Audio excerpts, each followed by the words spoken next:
Dans la définition des vecteurs de manière géométrique, l'une des composantes essentielles, c'est la norme, c'est-à-dire la longueur d'un vecteur.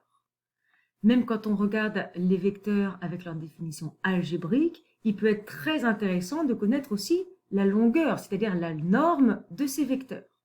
On va voir ici que finalement, déterminer la longueur, la norme d'un vecteur défini de manière algébrique est très rapide, puisque finalement, en utilisant le théorème de Pythagore, on va avoir un résultat immédiat. Regardons le théorème suivant. Si je me place en dimension 2 et que je regarde U, un vecteur dans le plan cartésien, donc de manière générale, U a donc deux composantes, U1 et U2. Si je veux calculer sa norme, on met U entre les deux petites barres et on me dit ici que la norme du vecteur U est exactement égale à la racine de U1 au carré, la première composante du vecteur au carré, plus la deuxième composante U2 au carré. Vous pouvez regarder ici, on a la démonstration. Donc si je prends un vecteur U, rappelez-vous que U1 c'est son déplacement en X, donc en fait c'est la projection de U sur le vecteur X, donc ici on a le U1, la composante U1, et U2 c'est la projection de U sur Y, c'est le déplacement Y, c'est ici. Donc U2 qui est cette distance-là, je pourrais aussi le représenter ici. Donc maintenant si je cherche la longueur ici, ce serait comme la longueur de l'hypoténuse de ce triangle rectangle. Eh bien, la longueur de ce côté, par Pythagore, c'est ce côté-là au carré, U1 au carré, plus ce côté-là au carré, U2 au carré, le tout pris en racine. Donc, on vient de redémontrer, en utilisant Pythagore, que la norme d'un vecteur défini de manière algébrique, c'est la somme des composantes au carré pris en racine. Si je suis en dimension 3 ou en dimension supérieure à 2, eh bien on va faire la somme de toutes les composantes au carré et on en prend aussi la racine. Donc ceci est la généralisation de la dimension 2. Donc ici, c'est les formules pour trouver les normes d'un vecteur si je connais les composantes d'un vecteur U. Par exemple, faisons ici un cas avec des nombres. Donc si je prends le vecteur U qui a pour qui a pour composante 1, 2, et je m'intéresse à la longueur de ce vecteur. Donc, je calcule la norme de ce vecteur U. Par définition, c'est la composante en x au carré, plus la composante en y en carré, et on prend tout ceci en racine. Donc, si je veux donner la réponse exacte ici, ça va me donner racine de 5. Maintenant, des fois, on n'a pas encore calculer, disons, les composantes du vecteur U, mais on définit plutôt un vecteur par ses extrémités, par les composantes du point A et du point B. Le théorème est tout à fait similaire. Eh bien, si A et B sont deux points du plan cartésien, eh bien, dans ce cas-là, la norme du vecteur AB est donnée par xb moins xa au carré plus yb moins yk au carré, le tout en racine. En fait, ça n'a rien de surprenant ici. Je vous ai rappelé au-dessus les composantes d'un vecteur AB. Donc, si A a pour composante x, a, y, a et B, x, b, y, b, comment on obtient le vecteur AB? Alors, je commence avec le point d'arrivée. Donc, les composantes du vecteur AB, c'est xb moins xa, la première composante, et yb moins ya pour deuxième composante. Donc, si je réutilise le théorème précédent, la longueur, c'est chacune des composantes élevées au carré, on en prend la somme, puis la racine.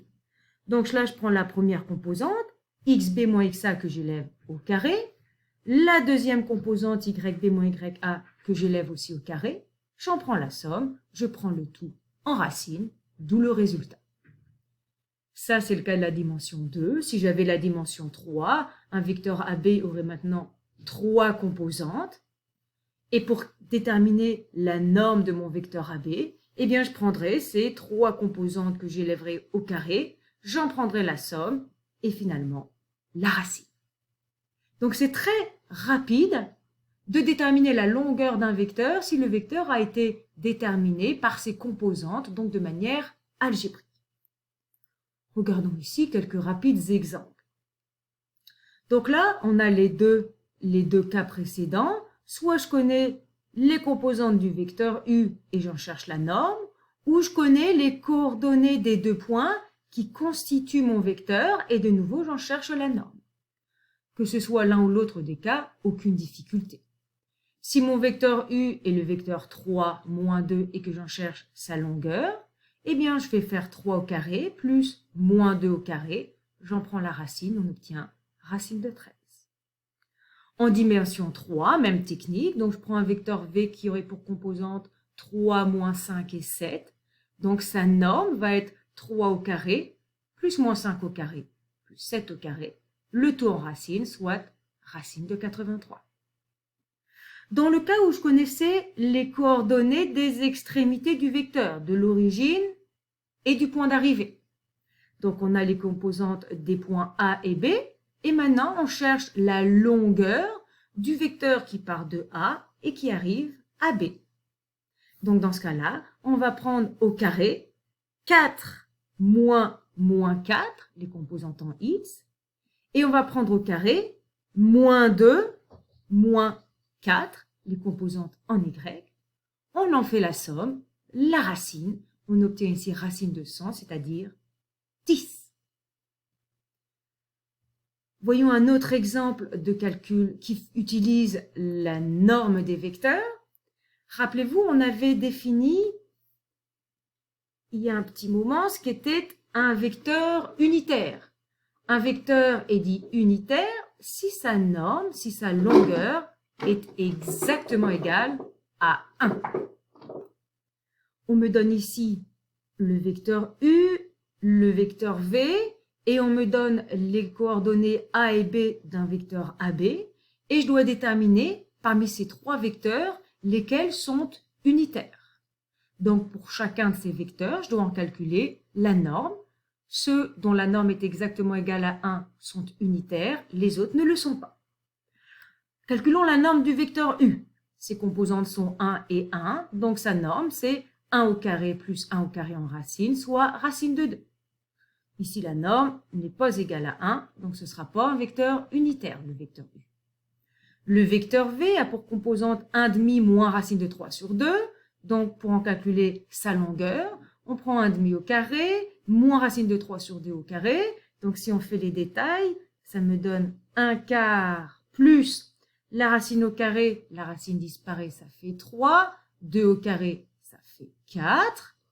Je mets cette somme sur le même dénominateur. Le dénominateur commun ici, c'est 4. Au numérateur, 1 plus 3, 4. Donc finalement, j'ai la racine de 4 sur 4. Mais 4 sur 4, c'est 1. C'est la racine de 1, donc c'est bien 1. Donc ici, la norme de V est bien égale à 1. Ce sera un vecteur unitaire. Maintenant, je dois calculer la norme du vecteur AB pour lequel je connais les composantes de son point d'origine et de son point d'arrivée.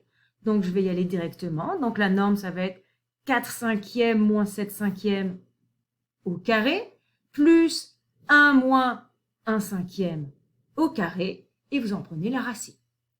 Soit vous faites le calcul à la main, soit vous prenez la calculatrice, et une fois que vous avez pris la racine, on obtient toujours 1. Donc, le vecteur de départ était unitaire. Donc là, on a finalement 2 vecteurs parmi les 3 qui sont unitaires, les vecteurs V et les vecteurs AB. Une autre définition suivie d'un exemple, mais avant ceci, j'aimerais reparler de la notation E1, E2, E3, etc. Je pourrais définir un vecteur U de la manière suivante, en le donnant ses composantes 2 et 3. Là, on est en dimension 2. On a vu qu'en dimension 2, on avait 2 vecteurs canoniques, I et J, qu'on pouvait aussi appeler E1 et E2. E1, c'est le vecteur de dimension 2 pour lequel la valeur non nulle est en première position. Et 2, c'est le vecteur de dimension 2 où la composante non nulle est en deuxième position.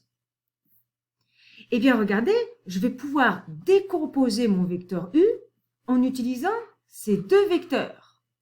En effet, qu'est-ce qui se passe si je calcule 2 fois le vecteur E1 plus 3 fois le vecteur E2? On va utiliser après les propriétés des vecteurs. Donc 2 fois le vecteur E1, c'est 2 fois le vecteur 1, 0, plus 3 fois le vecteur E2, qui est le vecteur 0, 1. Propriété des vecteurs, je peux rentrer la constante dans les deux composantes. Je peux rentrer ici la constante dans les deux composantes. Donc ici, ça me donne le vecteur de composante 2, 0, plus ici, ça me donne le vecteur de composante 3, 0. On anticipe un petit peu sur la suite, mais quand je vais additionner des vecteurs algébriques, eh bien ça consiste simplement à additionner ensemble les x et à additionner ensemble les y. Donc ici, 3, 0, ici j'ai fait une erreur, je l'efface tout de suite.